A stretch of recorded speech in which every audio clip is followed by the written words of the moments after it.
Hola, ¿qué tal? Bienvenidos al canal, espero se encuentren muy bien. Y pues bien, con esto del regreso a clases y las autoridades que nos indican que el regreso a clases es primordial y tenemos que regresar sí o sí, independientemente de el semáforo en el que nos encontremos, que pues bueno, ya sabemos que el semáforo pasa ya a último término, dado que no va a arrojar ninguna información y no se va a dar ningún cambio. Se regresa a clases sí o sí. Pues bien, en concreto, hablando de los niños, una nota de CNN en español nos habla del coronavirus y dice: sí, los niños pueden enfermarse de COVID-19. Entérate por qué los médicos dicen que deben estar protegidos. Esta nota es del 11 de agosto de 2021. Y dice CNN: la idea de que el COVID-19 no golpea duro a los niños está perdiendo fuerza, en parte debido a una variante más contagiosa que cualquiera que hayamos visto antes. Desde esta época, el año pasado, más de 45,000 niños han sido hospitalizados con COVID-19, según los Centros para el Control y la Prevención de Enfermedades de Estados Unidos, CDC por sus siglas en inglés. Hasta el sábado, un promedio de 203 niños con COVID-19 fueron admitidos en hospitales de Estados Unidos todos los días durante la semana pasada, según muestran datos de los CDC. Eso es un aumento del 21.4% con respecto a la semana anterior de las nuevas hospitalizaciones diarias entre los pacientes de COVID-19 de 0 a 17 años.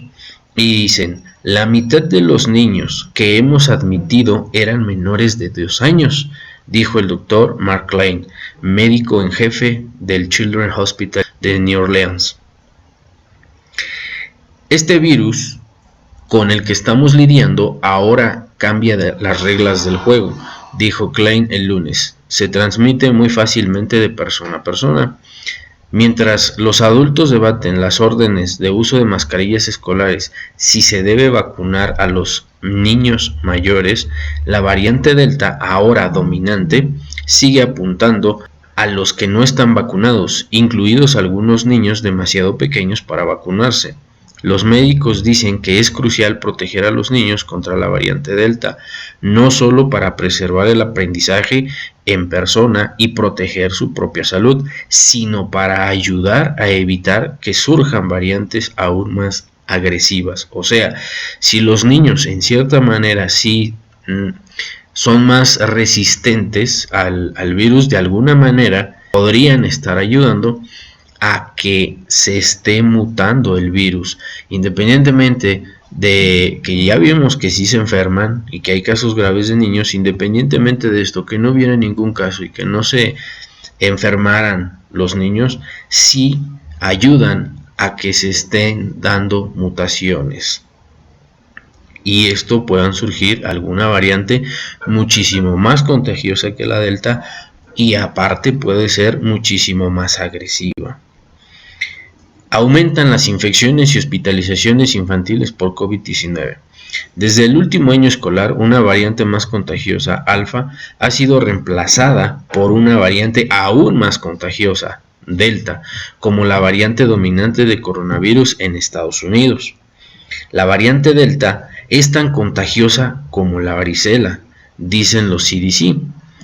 En solo 2 meses, Delta pasó del 3% a representar más del 93% de los casos del coronavirus en Estados Unidos, según la agencia. Y solo una semana, Estados Unidos tuvo un aumento del 84% en los nuevos casos de COVID entre los niños, dijo la Academia Estadounidense de Pediatría.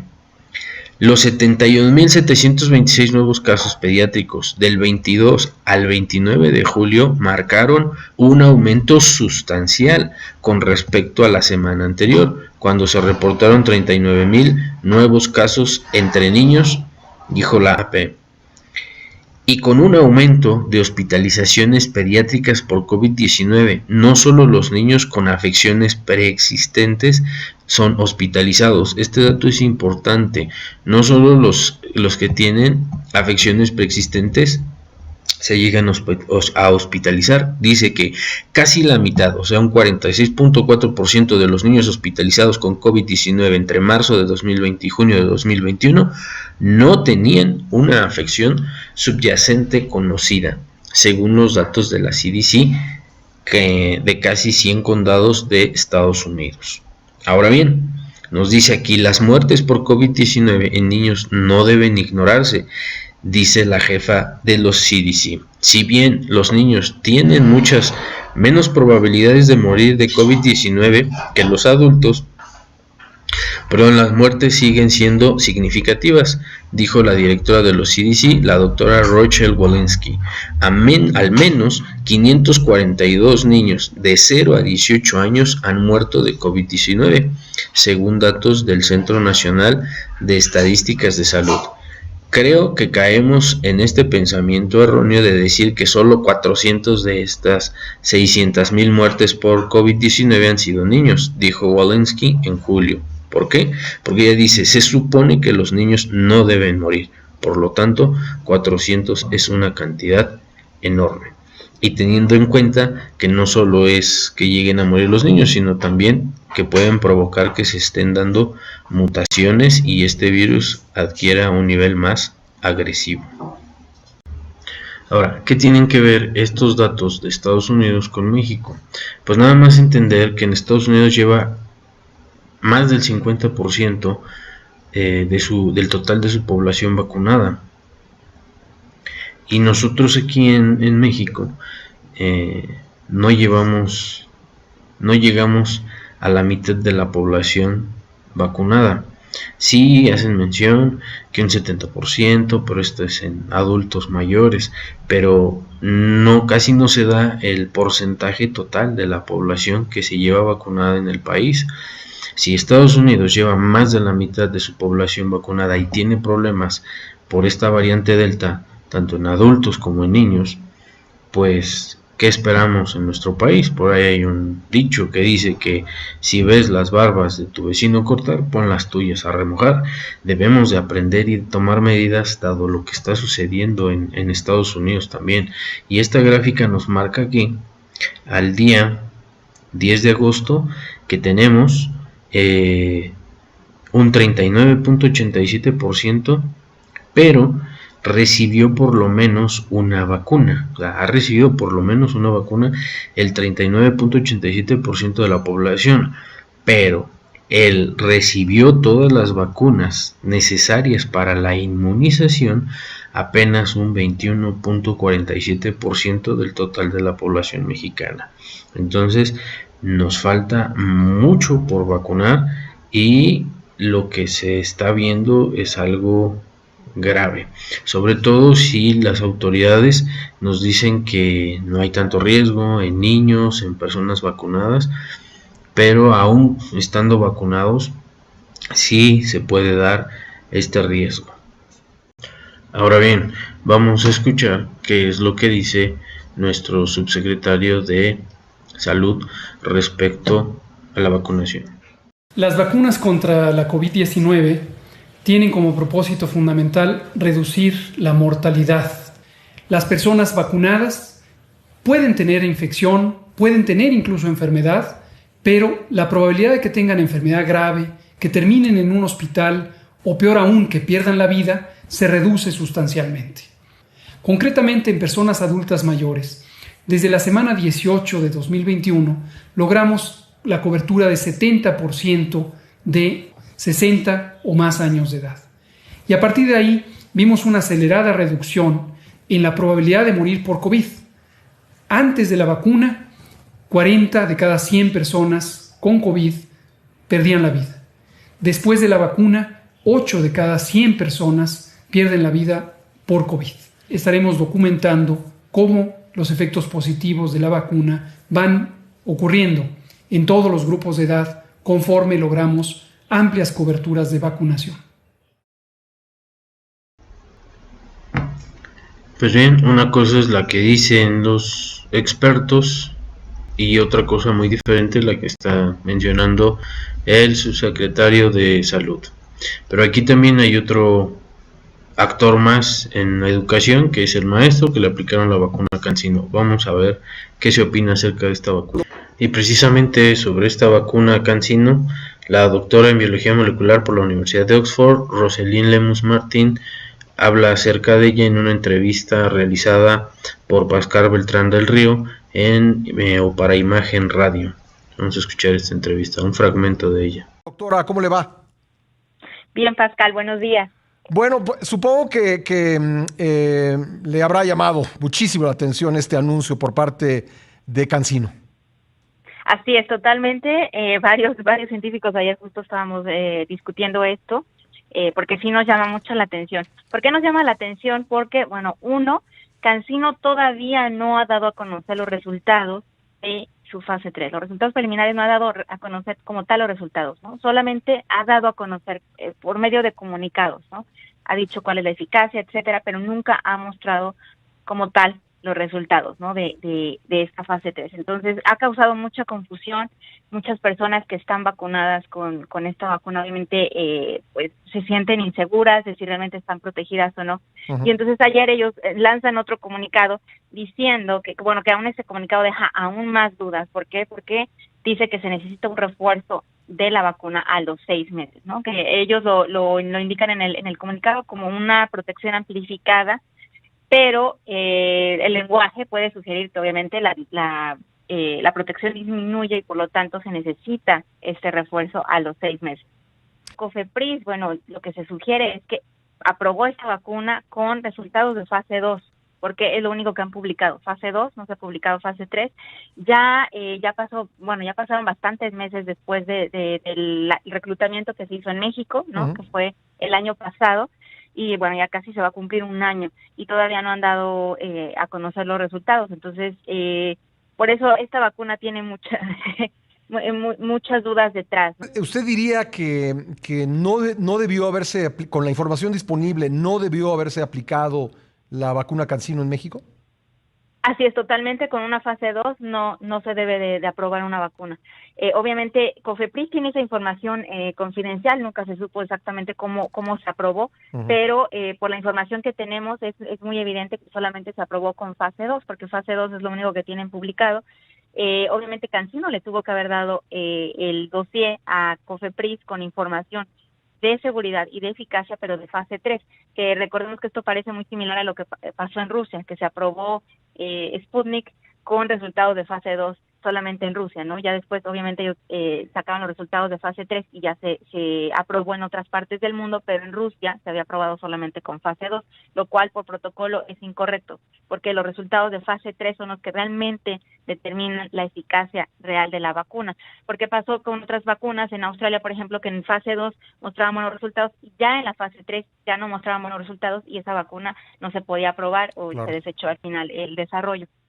Ahí está la opinión de la doctora en biología molecular, su opinión acerca de esta vacuna. En la descripción va a estar la entrevista completa, todas las entrevistas que aparezcan en este video. Y ahora vamos a escuchar lo que dice el presidente de la República. Que todos ya empecemos los preparativos para el regreso a clases. Que no nos reunamos una semana antes, sino con tiempo, que ya empecemos a tener reuniones, que las madres, los padres de familia lleven a cabo reuniones en cada escuela, ¿sí?, para ver en qué situación están las aulas, hablar ya con las maestras, con los maestros, que nos ayuden, de modo que cuando iniciemos sea general. No vamos a tener para entonces problemas de contagios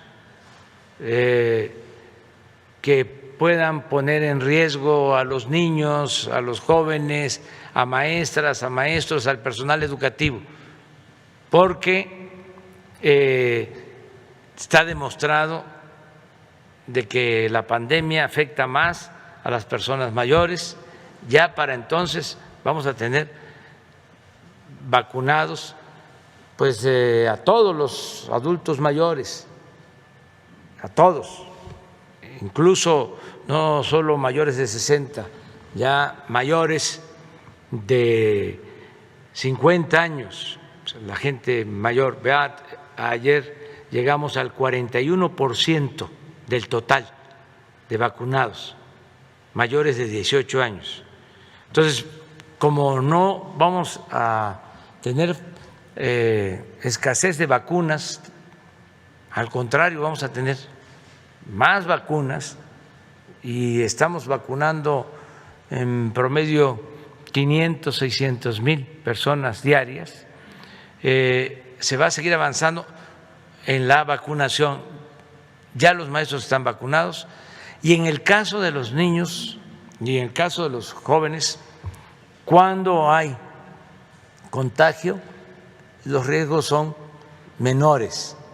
De todas formas, vamos a estar orientando, voy a pedirle a los médicos de todas las dependencias del sector salud, quiero que pediatras y especialistas vengan aquí conmigo una vez a la semana.